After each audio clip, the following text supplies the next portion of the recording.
ನಮಸ್ಕಾರ ಸ್ನೇಹಿತರೆ, ಅರ್ಜುನ ಎಂಟರ್ಪ್ರೈಸಸ್ ಇಂಪೋ ಚಾನಲ್ಗೆ ಆತ್ಮೀಯ ಸ್ವಾಗತ. ಇವತ್ತಿನ ವಿಷಯ ತುಂಬ ಇಂಪಾರ್ಟೆಂಟ್ ಸ್ನೇಹಿತರೆ. ಯಾರೆಲ್ಲ VAO ಹುದ್ದೆಗೆ ಅಂದರೆ ವಿಲೇಜ್ ಅಡ್ಮಿನಿಸ್ಟ್ರೇಟಿವ್ ಆಫೀಸರ್ ಜಾಬ್ಗೆ ಬಿಟ್ಟರೆ ಅಪ್ಲೈ ಮಾಡಬೇಕು ಅಂತ ಕಾಯ್ತಾ ಇದ್ರೋ ಅವರಿಗೆಲ್ಲ ಇದು ಬೆಸ್ಟ್ ಸುದ್ದಿ ಅಂದ್ಕೊಳ್ಳಿ.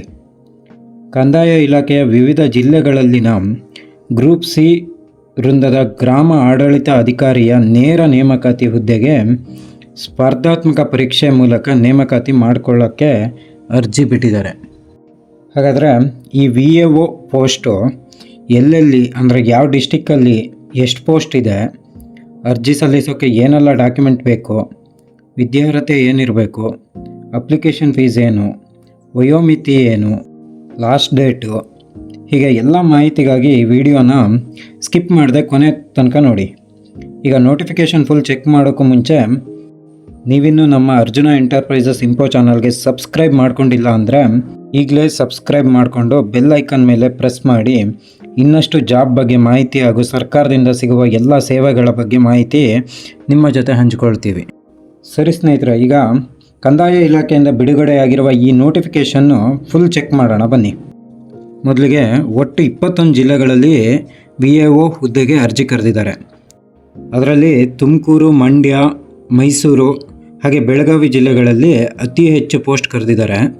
ಮಿಕ್ಕಿದಂತೆ ಬೆಂಗಳೂರು ನಗರದಲ್ಲಿ 20 ಹುದ್ದೆ, ಬೆಂಗಳೂರು ಗ್ರಾಮಾಂತರದಲ್ಲಿ 29, ಚಿತ್ರದುರ್ಗದಲ್ಲಿ 15, ಚಿಕ್ಕಬಳ್ಳಾಪುರದಲ್ಲಿ 21, ತುಮಕೂರಲ್ಲಿ 50, ಶಿವಮೊಗ್ಗದಲ್ಲಿ 18, ಕೋಲಾರದಲ್ಲಿ 22, ಬೆಂಗಳೂರು ದಕ್ಷಿಣದಲ್ಲಿ 30, ಮೈಸೂರಲ್ಲಿ 45, ಮಂಡ್ಯದಲ್ಲಿ 50, ಹಾಸನದಲ್ಲಿ 35, ಉಡುಪಿಲಿ 10, ಹಾಗೆ ದಕ್ಷಿಣ ಕನ್ನಡದಲ್ಲಿ 20, ಚಾಮರಾಜನಗರದಲ್ಲಿ 31 ಹುದ್ದೆ, ಚಿಕ್ಕಮಗಳೂರಲ್ಲಿ 10, ಬೆಳಗಾವಿಯಲ್ಲಿ 48, ಬಾಗಲಕೋಟೆಯಲ್ಲಿ 16, ಗದಗದಲ್ಲಿ 14, ಹಾವೇರಿಯಲ್ಲಿ 15, ಹಾಗೆ ಬೀದರಲ್ಲಿ 4 ಹುದ್ದೆ, ರಾಯಚೂರಲ್ಲಿ 2 ಹುದ್ದೆ, ಟೋಟಲ್ ಆಗಿ 505 ಪೋಸ್ಟು ಖಾಲಿ ಇದೆ.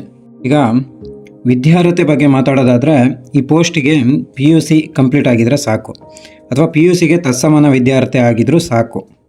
ಈ ತತ್ಸಮಾನ ವಿದ್ಯಾರ್ಹತೆ ಅಂದರೆ CBSE ಅಥವಾ ICSC ಬೋರ್ಡಿಂದ ಕಂಡಕ್ಟ್ ಮಾಡಿರೋ 12th ಎಕ್ಸಾಮು, ಹಾಗೆ ಇತರ ರಾಜ್ಯ ಸರ್ಕಾರದ ಪರೀಕ್ಷಾ ಮಂಡಳಿಗಳಿಂದ ನಡೆಸುವ 12th ಎಕ್ಸಾಮು, ಅಥವಾ NIOS ಇಂದ ನಡೆಸೋ ಎಕ್ಸಾಮು, ಹಾಗೆ ಈ 2 ವರ್ಷ ITA ಮಾಡಿ ನೆಕ್ಸ್ಟ್ NIOS ಇಂದ ಒಂದು ಲ್ಯಾಂಗ್ವೇಜ್ ಕೋರ್ಸು, ಹಾಗೆ ಒಂದು ಶೈಕ್ಷಣಿಕ ಸಬ್ಜೆಕ್ಟಲ್ಲಿ PU ಬೋರ್ಡ್ ನಡೆಸೋ ಪರೀಕ್ಷೆಯಲ್ಲಿ ಒಂದು ಲ್ಯಾಂಗ್ವೇಜ್ ಹಾಗೆ ಒಂದು ಸಬ್ಜೆಕ್ಟಲ್ಲಿ ಪಾಸ್ ಆದವ್ರು ಮಾತ್ರ PUC ತತ್ಸಮಾನ ವಿದ್ಯಾರ್ಥಿಗಳಂತ ಪರಿಗಣನೆ ಮಾಡ್ತಾರೆ. ಈಗ ವಯೋಮಿತಿ ನೋಡೋದಾದರೆ 18 ವರ್ಷ ಮೇಲ್ಪಟ್ಟವರು ಅಪ್ಲೈ ಮಾಡ್ಬೋದು. ಗರಿಷ್ಠ ವಯೋಮಿತಿ ಸಾಮಾನ್ಯ ಅಂದರೆ ಜನರಲ್ ಕ್ಯಾಟಗರಿಯವರಿಗೆ 40 ವರ್ಷ ವಯೋಮಿತಿ ಇದೆ. ಹಾಗೆ 2A, 2B, 3A, 3Bಗೆ 43 ವರ್ಷ, ಹಾಗೆ SC ST ಪ್ರವರ್ಗ 1 ಅಭ್ಯರ್ಥಿಗಳಿಗೆ 45 ವರ್ಷ ಗರಿಷ್ಠ ವಯೋಮಿತಿ ಇರುತ್ತೆ. ಹಾಗೆ ಇಲ್ಲಿ ಗಮನಿಸಲೇಬೇಕಾದ ಇಂಪಾರ್ಟೆಂಟ್ ವಿಷಯ ಏನಂದರೆ ಒಬ್ಬ ಅಭ್ಯರ್ಥಿ ಒಂದು ಜಿಲ್ಲೆಗೆ ಮಾತ್ರ ಅಪ್ಲಿಕೇಶನ್ ಹಾಕ್ಬೋದು, 2-3 ಜಿಲ್ಲೆಗಳಿಗೆ ಅರ್ಜಿ ಸಲ್ಲಿಸೋಕ್ಕಾಗಲ್ಲ.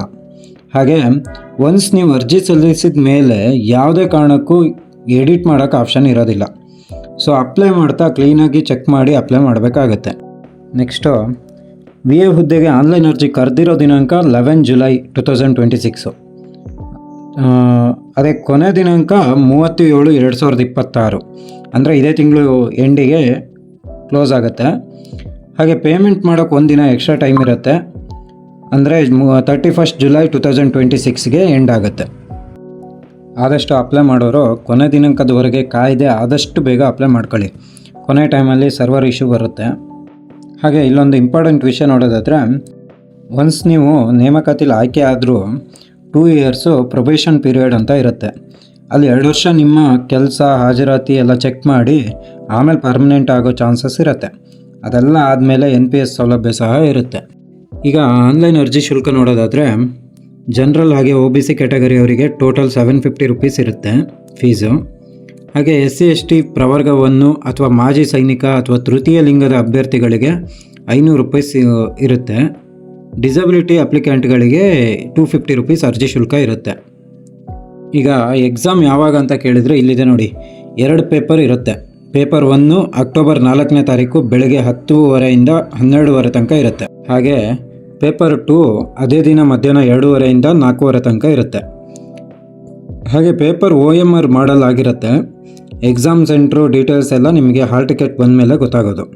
ಹಾಗೆ ನಿಮ್ಮದು SLCಲಿ ಕನ್ನಡ ಲ್ಯಾಂಗ್ವೇಜ್ನ ಫಸ್ಟ್ ಲ್ಯಾಂಗ್ವೇಜ್ ಅಥವಾ ಸೆಕೆಂಡ್ ಲ್ಯಾಂಗ್ವೇಜ್ ಆಗಿ ತಗೊಂಡಿದ್ರೆ, ಅಥವಾ ಈ ಹಿಂದೆ ಯಾವುದಾದ್ರೂ ಕಡ್ಡಾಯ ಕನ್ನಡ ಎಕ್ಸಾಮ್ ಆಗಿದ್ದಿದ್ರೆ ಇಲ್ಲಿ ನಿಮಗೆ ಕನ್ನಡ ಲ್ಯಾಂಗ್ವೇಜ್ ಎಕ್ಸಾಮ್ ಇರೋಲ್ಲ.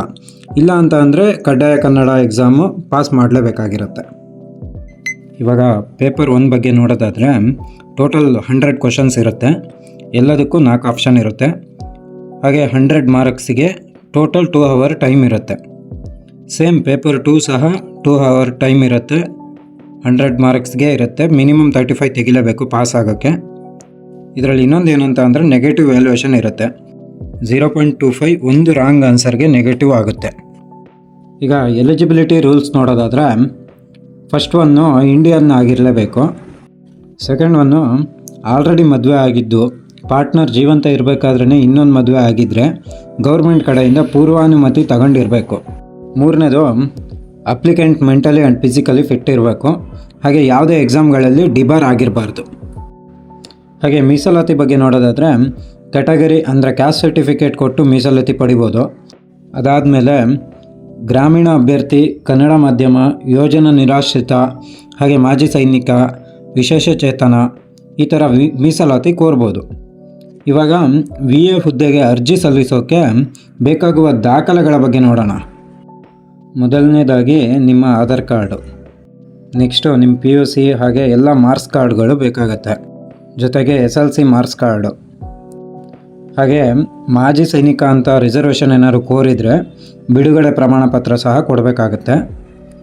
ಹಾಗೆ caste and income certificate if ನೀವು ಮೀಸಲಾತಿ ಕೋರಿದರೆ ಮಾತ್ರ. ಹಾಗೆ ಗ್ರಾಮೀಣ ಅಭ್ಯರ್ಥಿ, ಕನ್ನಡ ಮಾಧ್ಯಮ ಸರ್ಟಿಫಿಕೇಟ್ ಇದು ಸಹ ನೀವು ಈ ಥರ ಮೀಸಲಾತಿ ಕೋರಿದರೆ ಮಾತ್ರ ಕೊಡಬೇಕಾಗತ್ತೆ. ಓಕೆ ಸ್ನೇಹಿತರೆ, ಇದಾಗಿತ್ತು ಈ VA ಹುದ್ದೆಯ ನೋಟಿಫಿಕೇಷನ್. ಈಗ ಆಲ್ರೆಡಿ ಅರ್ಜಿ ಆರಂಭ ಆಗೋಗಿದೆ. ಆದಷ್ಟು ಬೇಗ ಅಪ್ಲೈ ಮಾಡಿ. ಈ ನೋಟಿಫಿಕೇಷನ್ ಬಗ್ಗೆ ಸಂಪೂರ್ಣ ಮಾಹಿತಿ ನಿಮ್ಗೆ ಸಿಕ್ಕಿದೆ ಅಂತ ಅಂದ್ಕೊಳ್ತೀನಿ. ಈ ವಿಡಿಯೋ ನಿಮಗೆ ಇಷ್ಟ ಆಗಿದರೆ ವಿಡಿಯೋಗೊಂದು ಲೈಕ್ ನೀಡಿ. ಇದೇ ಥರ ಇನ್ಫಾರ್ಮೇಟಿವ್ ವಿಡಿಯೋಗೋಸ್ಕರ ಈ ನಮ್ಮ ಅರ್ಜುನ ಎಂಟರ್ಪ್ರೈಸಸ್ ಇಂಪೋ ಚಾನಲ್ನ ಸಬ್ಸ್ಕ್ರೈಬ್ ಮಾಡಿ, ಬೆಲ್ ಐಕನ್ ಪ್ರೆಸ್ ಮಾಡಿ ಸಪೋರ್ಟ್ ಮಾಡಿ. ಧನ್ಯವಾದಗಳು.